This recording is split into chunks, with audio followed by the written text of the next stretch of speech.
Konon katanya juga ya, Al Capone ini sering diam-diam mengirimkan karangan bunga ke acara pemakaman korban yang dia sendiri bunuh itu. Hah?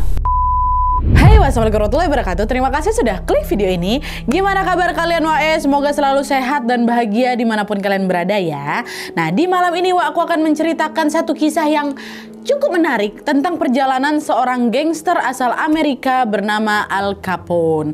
Tapi sebelum aku masuk ke ceritanya, aku mau disclaimer dulu nih. Kalau kisah ini bukan untuk ditiru ya, melainkan hanya untuk diambil pelajarannya aja. Ya, seperti yang kita semua tahu, kehidupan seorang gangster ini pasti nggak akan jauh-jauh dari aksi kriminal ya kan. Begitu pula yang dijalani oleh Al Capone. Awalnya dia ini memang mendapatkan banyak sekali harta dan juga kuasa, tapi di akhir video nanti aku akan bercerita tentang akhir hidupnya yang sangat tragis. Sebuah kisah yang membuat kita belajar kalau apa yang kita tanam, maka itulah juga yang akan kita panen di kemudian hari.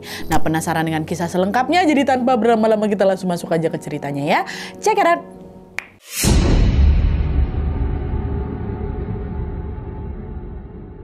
Alphonse Gabriele Capone atau yang lebih dikenal dengan nama Al Capone ini lahir di Brooklyn, New York pada tanggal 17 Januari tahun 1899. Dia ini adalah anak keempat dari 9 bersaudara. Orang tuanya merupakan imigran asal Italia yang bernama Gabriele dan juga Teresa. Nah, orang tuanya Al Capone ini pindah ke Amerika dengan membawa sedikit uang aja waktu itu. Mereka mengharapkan atau mereka berharap bisa mendapatkan kehidupan yang lebih baik di Amerika. Tapi sebagai seorang imigran, kendala bahasa dan juga perbedaan budaya membuat pekerjaan yang bisa dilakukan oleh orang tuanya itu ya sangat-sangat terbatas. Ayahnya pada saat itu hanya bekerja sebagai tukang cukur rambut dan ibunya bekerja sebagai seorang penjahit. Tapi meskipun keduanya ini sama-sama bekerja, penghasilan mereka berdua ini tetap tidak banyak juga. Apalagi anaknya ada 9 pula waktu itu kan. Pada saat itu mereka hanya mampu membeli sepetak rumah kecil di kawasan kumuh yang ada di Brooklyn. Nah, kondisi finansial yang sangat memprihatinkan ini pun secara tidak langsung memaksa Al Capone dan juga saudara-saudaranya yang lain untuk ikut juga mencari tambahan uang. Nah, di usianya yang masih kanak-kanak, Al Capone ini pernah bekerja di toko permen, di arena permainan bowling, dan juga menjadi tukang potong kertas di tempat penjilitan. Dan juga kadang kalau misalnya kondisi lagi kepepet kali ini Al Capone ini juga sering mengambil jalan pintas dengan mencuri roti atau juga susu untuk bisa dia jual kembali. Nah, demi bisa menjalani semua pekerjaan tadi, Al Capone ini pun ya jadi sering bolos sekolah dan juga ketinggalan banyak sekali pelajaran. Dan selain itu, aturan sekolahnya si Al Capone ini lumayan ketat juga. Hal inilah yang membuat Al Capone pun jadi nggak nyaman dan dia jadi sering berbuat onar di sana. Al Capone juga pernah nggak naik kelas. Lalu puncaknya ketika Al Capone ini berusia 14 tahun, dia pernah memukul wajah seorang guru perempuan dia sampai akhirnya dia ini pun di-DO lah itu dari sekolahnya. Nah, setelah di-DO, Al Capone ini tidak pernah melanjutkan pendidikan formalnya lagi. Dan untuk mengisi waktu luangnya, ayahnya tuh pernah menyarankan si Al Capone ini untuk membuka usaha semir sepatu. Tapi ketika usaha itu dijalankan, Al Capone ini ternyata nggak suka sama usaha itu dan dia lebih memilih untuk terjun ke dunia gangster. Nah, jadi ceritanya pada awal tahun 1990-an, kelompok-kelompok gangster ini memang lagi merajalela kali di kota Brooklyn. Bukan hanya orang dewasa aja, pada saat itu juga ada banyak sekali kelompok-kelompok gangster yang berasal dari kalangan remaja. Nah, Al Capone sendiri kemudian bergabung itu ke kelompok gangster yang bernama The South Brooklyn Rippers. Nah, geng ini sering melakukan kejahatan-kejahatan kecil, Salah satunya adalah vandalisme, yaitu tindakan merusak atau menghancurkan dan juga mencemari properti orang lain. Seiring berjalannya waktu, Al Capone ngerasa nggak puas dengan kejahatan-kejahatan kecil itu yang dia lakukan bersama teman gengnya. Dia macam kurang menantang ya geng ini. Akhirnya pada saat si Al Capone sudah berusia 15 tahun, dia pun pindah ke geng lain yang lebih serius gitulah di mata dia, yaitu The Powerful Five Points Gang. Nah, geng barunya ini sering terlibat dalam aksi perjudian, aksi pemerasan, dan juga tawuran dengan geng-geng lain. Nah, bersama dengan geng barunya itu, untuk pertama kalinya Al Capone pun belajar tentang bagaimana cara menggunakan senjata tajam dan juga senjata api. Nah, di antara anggota-anggota lain yang tergabung di Powerful Five Points Gang itu, Wak, Al Capone ini menjadi salah satu member yang paling menonjol. Nah, hal itulah yang membuat seniornya yang bernama Frankie ngerasa kagum, Wak, sama Al Capone. Akhirnya dalam waktu singkat, Al Capone ini pun menjadi orang kepercayaannya si Frankie. Bahkan Frankie ini juga mengajak Al Capone untuk bekerja di bar dan juga rumah bordil milik dia yang bernama Harvard Inn. Nah, selama bekerja di Harvard Inn ini, Wak, Al Capone melihat ada betapa kerasnya kehidupan para gangster. Setiap hari di sana tuh pasti ada aja baku hantam. Bahkan gak jarang juga sampai berujung pada aksi penghilangan nyawa di situ di tempat kerjanya. Al Capone sendiri juga pernah merasakan kebrutalan itu, Wak, dimana pada suatu malam dia itu pernah menggoda seorang customer namanya Lina dengan mengomentari bentuk fisiknya si Lina gitulah.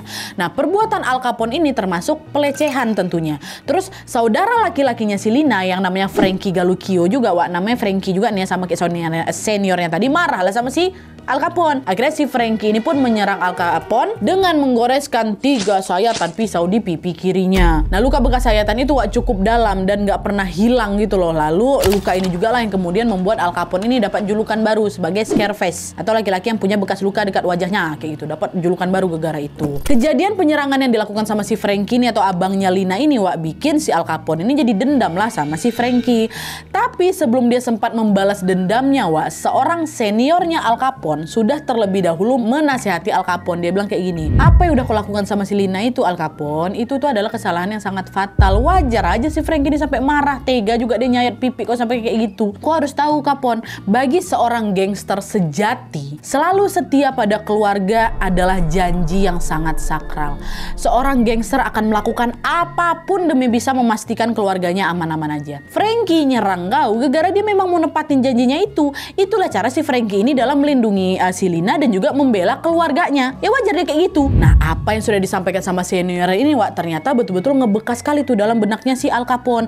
Nah, sejak saat itulah, Wak, Al Capone ini pun menjadikan keluarga sebagai prioritas utama. Itulah kenapa pada tahun 1918 pada saat Al Capone tahu kalau kekasihnya atau pacar yang nama si Mai ini lagi hamil, Wak, Al Capone yang pada saat itu sudah berusia 19 tahun langsung yakin mau menikahi si Mai ini. Dan anak pertama mereka lahir di tanggal 4 Desember tahun 1918 dan anak itu diberi nama Albert Francis Al Capone. Lalu beberapa minggu setelah Albert itu lahir, Al Capone dan May ini pun resmi menikah di tanggal 30 Desember tahun 1918. Al Capone betul-betul bahagia kali, Wak, dengan pernikahannya ini. Dia pun ingin membangun keluarga kecil yang sangat hangat bersama May dan juga Albert. Tapi sayangnya kehidupan mereka setelah menikah gak mudah, Wak. Beberapa sumber menyebutkan kalau Al Capone yang pada saat itu masih bekerja di Harvard Inn tempat seniornya itu, Wak, tiba-tiba dituduh terlibat dalam 2 aksi penghilangan nyawa di sana.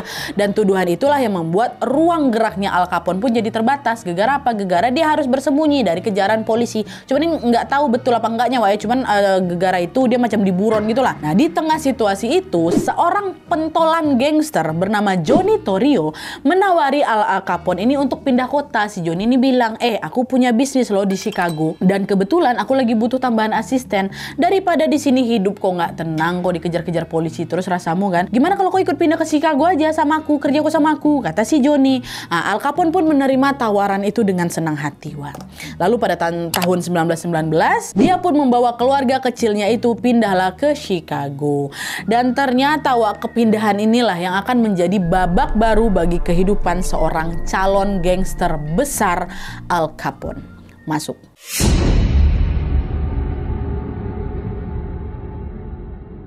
Nah, jadi, Wak, tidak lama setelah Al Capone ini pindah ke Chicago, pada tahun 1920, Amerika itu, Wak, lagi memasuki satu masa yang disebut sebagai masa larangan atau prohibition. Nah, pada masa itu, pemerintah Amerika secara resmi mengeluarkan undang-undang yang melarang masyarakatnya mengkonsumsi dan juga memperjualbelikan alkohol.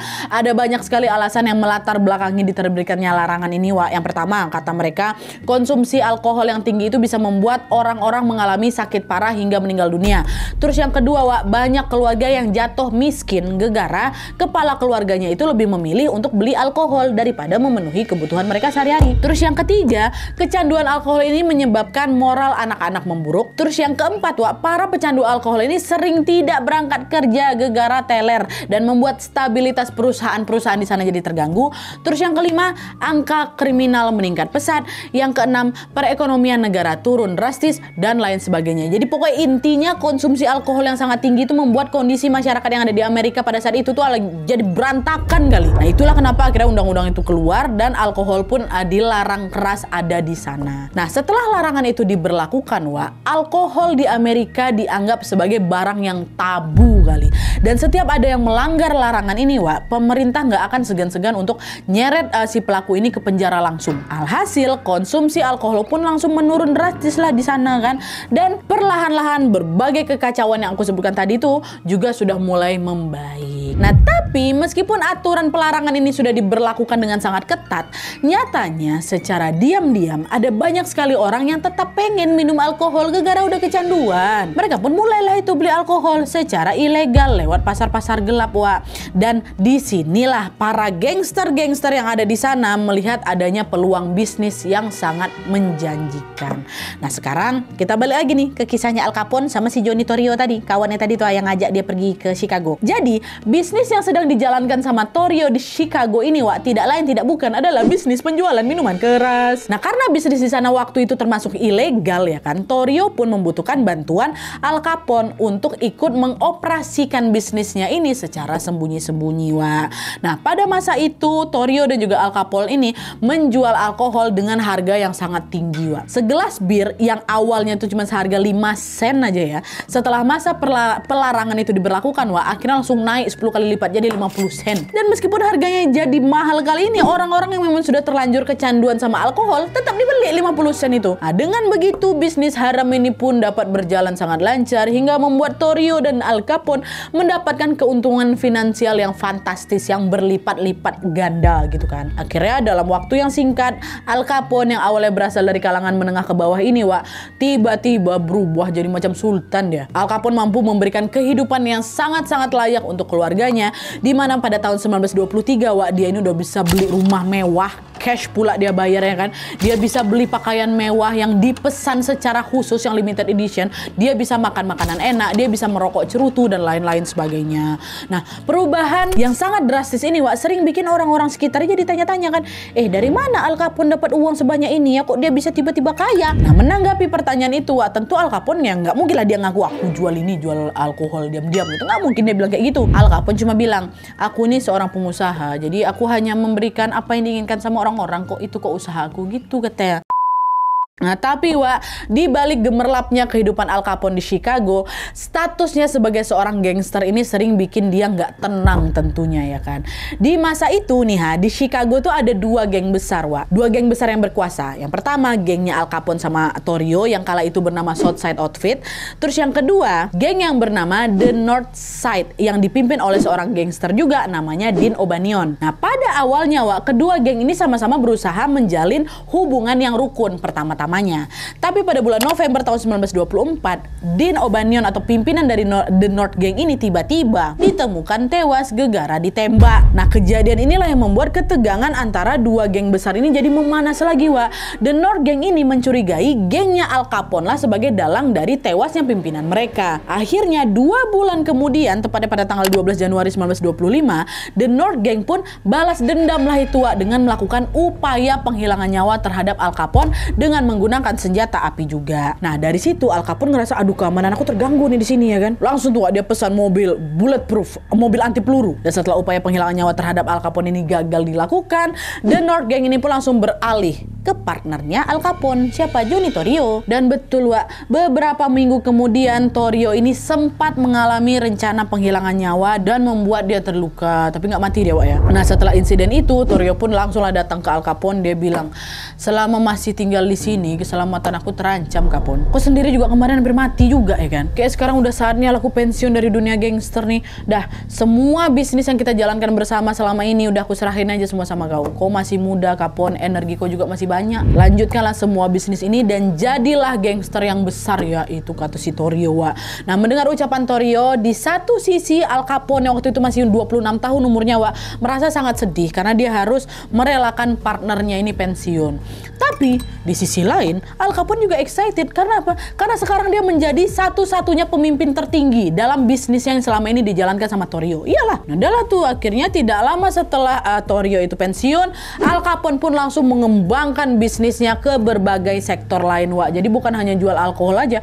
Waktu itu Al Capone ini juga membuka tempat perjudian. Dia mendirikan banyak sekali rumah bordil dan juga dia membuat tempat pembuatan bir sendiri. Beberapa sumber, Wak, mencatat kalau keuntungan finansial Al Capone yang dia peroleh dari bisnisnya kala itu ya, waktu itu 1920-an itu mencapai lebih dari 1 miliar dolar. 1 miliar dolar, Wak, ya, atau sekitar 15,7 triliun rupiah sekarang. Apalagi zaman dulu.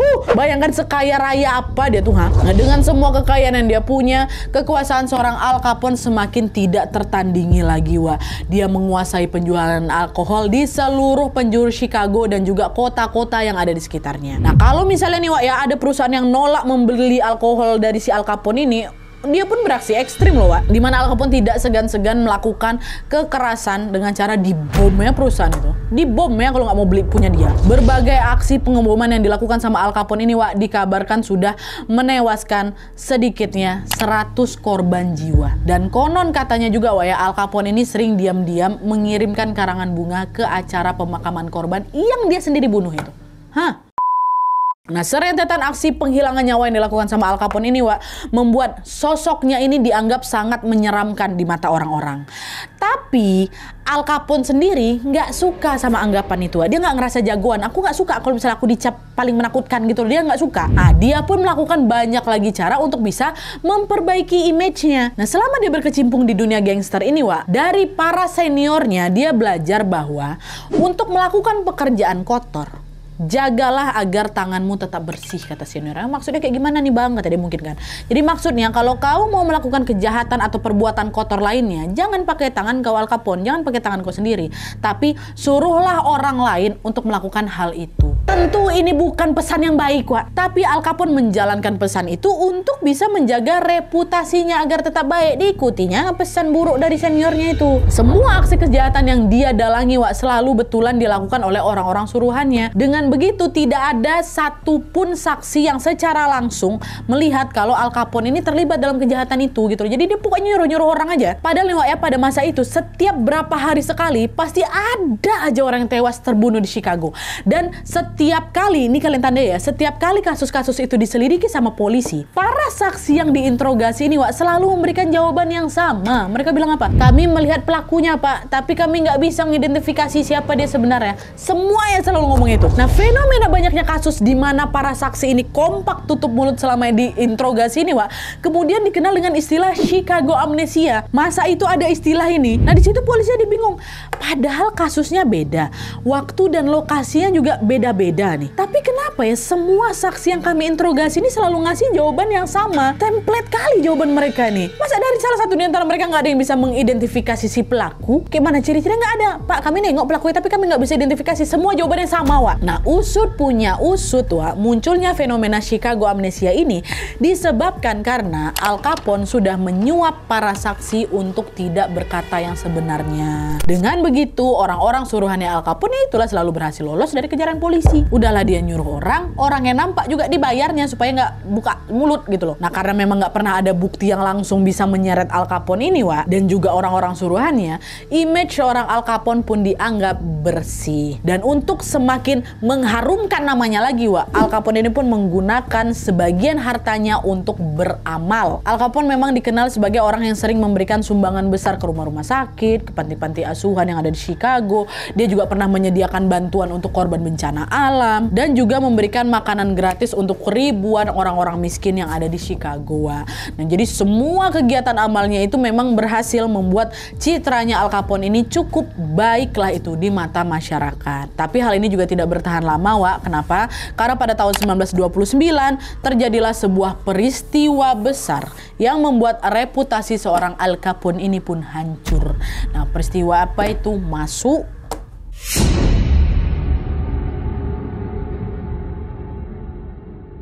Nah, jadi, Wak, pembantaian hari Valentine ini dianggap sebagai salah satu peristiwa kejahatan yang paling terkenal dalam sejarah dunia kriminal Amerika. Peristiwa ini berkaitan dengan perseteruan antara gengnya Al Capone dengan The North Gang. Masih ingat North Gang ini siapa, Kang? Geng yang awalnya dipimpin sama si Dean O'Bannion tuh, yang katanya pimpinannya ini dihabisi sama gengnya Al Capone. Nah, dua geng paling besar di Chicago tuh. Nah, ini peristiwa ini, Wak. Nah, jadi setelah Dean O'Bannion yang tewas, Wak, The North Gang pun kemudian dipimpin lagi sama pemimpin baru yang bernama George Bucks Moran. Nah, sama seperti Al Capone, Wak, Moran dan juga gengnya ini juga sama-sama menjalankan bisnis penyelundupan minuman keras. Nah, dalam bisnis ini Moran pun menjadi saingan terberatnya Al Capone tentunya, karena ya mereka sama-sama memperebutkan pasar alkohol yang ada di Chicago, ya kan? Nah, dalam memperebutkan pasar alkohol ini, Wak, kedua geng ini tidak segan-segan untuk menggunakan kekerasan. Awalnya aksi kekerasan yang mereka lakukan ya cuma sebatas penyerangan-penyerangan kecil-kecilan gitu, Wak. Tapi seiring berjalannya waktu, ketegangan di antara dua geng ini pun makin memanas lagi hingga berujung pada pecahnya peristiwa pembantaian hari Valentine inilah. Nah, kenapa dikasih nama pembantaian hari Valentine, Nadia? Gara-gara peristiwa ini terjadi kebetulan di hari Valentine, Wak, tanggal 14 Februari tahun 1929. Jadi, pada hari itu sekitar jam setengah 11 siang, Wak, 7 anggota gengnya Moran ini sedang berada di sebuah garasi mobil yang terletak di North Clark Street, Chicago. Nah, garasi ini memang digunakan oleh gengnya Moran sebagai base campnya mereka. Mereka ngumpulnya di situ memang. Lalu pas mereka ini lagi kumpul-kumpul di sana, tiba-tiba datang ada 4 orang laki-laki yang nyamar sebagai anggota kepolisian. Jadi mereka datang pakai seragam polisi gitu, Wak. Nah, melihat kedatangan 4 laki-laki itu, anggota gengnya Moran itu nggak curiga sama sekali. Mereka pikir kalau garasinya mereka ini mau digeledah. Mungkin 4 polisi ini lagi menyelidiki kasus mungkin, kata mereka. Tapi ketika keempat polisi gadungan ini baru saja melangkah masuk ke dalam garasi, mereka pun langsung melepaskan polisi gadungan ini langsung melepaskan tembakan dengan membabi buta. Akibatnya banyak dari anggota geng Moran yang lagi kumpul di sana meninggal di tempat, Wak. Beberapa ada juga yang selamat, memang sempat juga nelpon polisi, tapi yang nelponnya juga meninggal gara-gara ditembak juga sama si 4 orang ini. Nah, insiden penyerangan di base camp ini, Wak, membuat seantero Chicago itu langsung geger. Polisi pun langsung melakukan penyelidikan mereka besar-besaran, ya kan. Tapi seperti yang sudah aku jelaskan tadi, Al Capone ini kan punya cara kali untuk bisa membuat dirinya ini terlihat tidak bersalah, ya kan. Dan lagi-lagi dalam insiden ini, Wak, tidak ada satupun saksi atau bukti yang menunjukkan keterlibatannya Al Capone. Padahal 4 orang ini diduga pasti dari Al Capone gitu loh. Nah, penyelidikan ini pun menemui kebuntuan, Wak. Dan pada akhirnya tidak ada satupun pelaku yang diproses secara hukum dari kejadian pembantaian base campnya si Moran. Tapi, Wak, meskipun Al Capone ini tidak terbukti terlibat dalam kasus pembantaian, polisi itu udah curiga kali sama dia. Karena mereka tahu betul kalau Al Capone adalah satu-satunya musuh besar dari gengnya Moran. Cuma nggak ada bukti aja gitu, nggak ada bukti, nggak ada saksi juga. Dan setelah peristiwa ini pecah, Wak, polisi pun langsung dengan serius lagi memperkuat penyelidikan mereka terhadap gangster-gangster yang ada di Chicago. Itu udah nggak bisa didiemin lagi nih. Kalau para gangster ini tetap dibiarkan merajalela, yang ada nanti angka kriminalitas di Chicago ini pasti makin meningkat terus nih, dan semakin banyak korban lagi yang berjatuhan, kata polisi gitu kan. Dan di titik ini, Wak, semua kegiatan amal yang dilakukan sama Al Capone tuh udah nggak mempan lagi, Wak. Reputasinya udah hancur. Sejak pembantaian hari Valentine itu terjadi, Wak, nama Al Capone ini langsung masuk dalam daftar orang yang paling dicurigai sama kepolisian. Dan polisi tentunya segera langsung mencari celah nih untuk bisa nangkepin dia. Nah, apakah Al Capone ini berhasil tertangkap? Yang sama ini licin kali kan? Berhasil nggak? Masuk.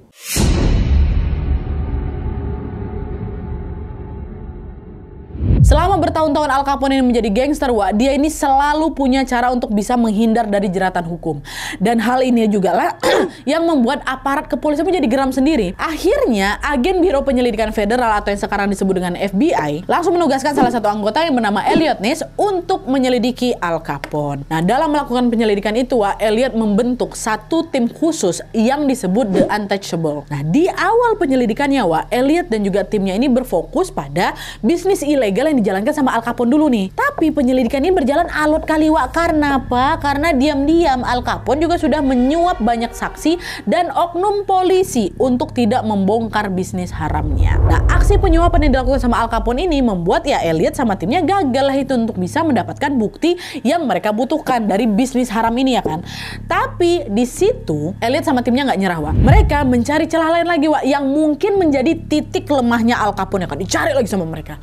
Dan setelah melewati penyelidikan yang sangat-sangat melelahkan selama bertahun-tahun lamanya, Wak, pada tahun 1931 FBI akhirnya mendapatkan satu bukti untuk bisa menangkap Al Capone. Bisa kalian tebak Al Capone ini tangkap gara-gara apa? Apakah gara-gara dia terbukti melakukan aksi penghilangan nyawa atau aksi pembunuhan? Bukan. Pemerasan, Nadia, bukan. Pengeboman perusahaan, Nadia, enggak. Penyelundupan barang ilegal, prostitusi, enggak sama sekali, Wak, enggak. Al Capone ditangkap bukan karena kejahatan besar yang dia lakukan, melainkan gara-gara dia ngindar pajak. Dia ditangkap gara-gara itu. FBI tahu betul Wak, bahwa apapun bisnis yang dilakukan sama Al Capone, mau haram mau halal kah, bisnis itu telah membuat Al Capone kaya raya ya kan. Dan sebagai orang kaya, Al Capone ini punya tanggung jawab nih untuk bayar pajak. Nah dari celah inilah Wak, FBI pun mulai melakukan penyelidikan lagi. Dengan semua harta yang dia punya, harta yang berlimpah kali itu, apakah Al Capone ini rajin bayar pajak? Nah, coba cek kata FBI kayak gitu kan. Dan setelah diselidiki, wah akhirnya ketahuan lah di situ kalau Al Capone punya banyak sekali aset dan properti. Dia punya banyak sekali rumah mewah di Florida, dia punya restoran dan klub malam, dia punya kasino, dia punya pacuan kuda, dia punya mobil-mobil mewah, dia punya hotel, dia punya villa, dan dia punya semua masih banyak lah pokoknya. Tapi semua aset-aset dan propertinya itu nggak dilaporkan ya ke pemerintah. Inilah yang menjadi bukti kuat kalau selama bertahun-tahun ini Al Capone sudah menghindari pajak. Nah, setelah mengantongi bukti yang cukup kuat ini, Wak, pada tanggal 5 Mei tahun 1931, Al Capone pun akhirnya ditangkap pada saat dia lagi berada di Philadelphia. Tanpa membuang waktu lagi, Al Capone pun langsung diseret ke pengadilan. Ketangkap dia akhirnya walaupun gegara pajak. Lalu pada tanggal 17 Oktober tahun 1931, Al Capone pun langsung dinyatakan bersalah dan dijatuhi hukuman penjara selama 11 tahun serta diwajibkan membayar denda sebesar 50.000 USD. Nah, setelah persidangan itu selesai, Al Capone pun dijebloskan ke penjara federal Atlanta. Udah nggak bisa kabur lagi dia, Wak. Lalu pada tahun 1934 dia pun dipindahkan ke penjara Alcatraz yang terletak di pulau terpencil, Wak, yang ada di San Francisco. Nah, selama di penjara itu, Al Capone pun mengalami penurunan kesehatan yang signifikan katanya. Kondisinya melemah, Wak, dan dia ini sering mengalami halusinasi. Dan waktu diperiksa nih, dokter menyatakan kalau kondisi mentalnya Al Capone ini memang lagi nggak sehat, Wak. Al Capone katanya mengalami demensia, dia juga mengalami gangguan kepribadian, dan dia sering tiba-tiba mengalami kebingungan. Jadi macam suka ngeblank sendiri gitu dia. Sang milioner ini sakit halusinasi, Wak. Dan setelah diperiksa lebih jauh, akhirnya ketahuan kalau semua gangguan mental yang dialami itu terjadi gegara dulunya Al Capone pernah mengidap sipilis atau penyakit menular seksual, Wak. Tapi nggak diobati sama dia dengan serius. Nah, penyakit ini pun akhirnya menyebar lah itu ke seluruh bagian tubuhnya dan merusak jaringan otaknya Al Capone. Alhasil, Wak, makin hari kondisi Al Capone ini pun makin melemah. Lalu dia pun dibawa lah ke Palm Island, Florida untuk bisa mendapatkan pengobatan. Tapi semua upaya pengobatan itu sia-sia gegara penyakitnya ini sudah terlalu parah. Hingga akhirnya pada tanggal 25 Januari 1947, Al Capone pun meninggal dunia di usianya yang ke-48 tahun. Dia meninggal gegara sipilis, lagi di penjara pula. Oke, Wak, jadi itu tadi kisah hidup seorang Al Capone. Dari kisah ini lagi-lagi kita belajar kalau apa yang kita tanam itulah yang akan kita panen nantinya, Wak. Selama ini Al Capone menjalani kehidupan yang sangat mewah, dia bergelimang harta, dia punya banyak uang, banyak bisnis ya kan. Tapi karena semua bisnisnya itu haram, ya pada akhirnya bisnisnya juga yang nggak berkah, Wak. Jadi akhir hidupnya Al Capone pun yang kayak tadi kalian tahu lah, dia ngidap banyak penyakit, dia ngabisin waktu terakhirnya ada di penjara ya kan, nggak di sekitar orang-orang yang dia sayang, nggak di sekitar harta kekayaannya dia. Dan banyak juga, Wak, yang percaya kalau Al Capone ini terkena penyakit sipilis gegara yang dulu kan dia bekerja di rumah bordil ya kan. Tapi gegara Al Capone ini malu sama penyakitnya, dia pun nggak berobat dengan serius tuh, Wak. Dia pikir penyakitnya itu bisa sembuh sendiri. Tapi pada akhirnya justru penyakit itulah yang membuat seorang Al Capone, gangster terbesar yang ada di Chicago ini ngedrop sampai dia akhirnya meninggal dunia. Ngeri ya. Jangan ditiru. Ingat, Wak, apa yang kita lakukan itu pasti ada konsekuensinya. Apa yang kalian tanam itu yang nanti akan kalian tuai. Semoga kalian bisa mengambil pelajaran dari kisah ini. Oke, Wak, jadi sekian dulu videonya. Kalau misalnya kalian punya informasi tambahan soal Al Capone yang tidak aku sebutkan di sini, kalian boleh tambahin aja di bawah. Dan kalau misalnya ada kekurangan atau misalnya ada informasi yang keliru, diperbaiki aja di kolom komentar di bawah. Oke, Wak, jadi sekian dulu videonya. Terima kasih banyak yang sudah menonton. Kalau kalian suka video ini, klik like-nya. Jangan lupa komen di bawah dan saran-saran untuk video selanjutnya. Jangan lupa nyalain notifikasinya supaya kalian tahu kalau aku upload video baru. And as always, jangan lupa untuk klik tombol subscribe supaya kalian sama-sama tahu informasi menarik dan menegangkan dari channel aku. See you next video, Wak. Bye.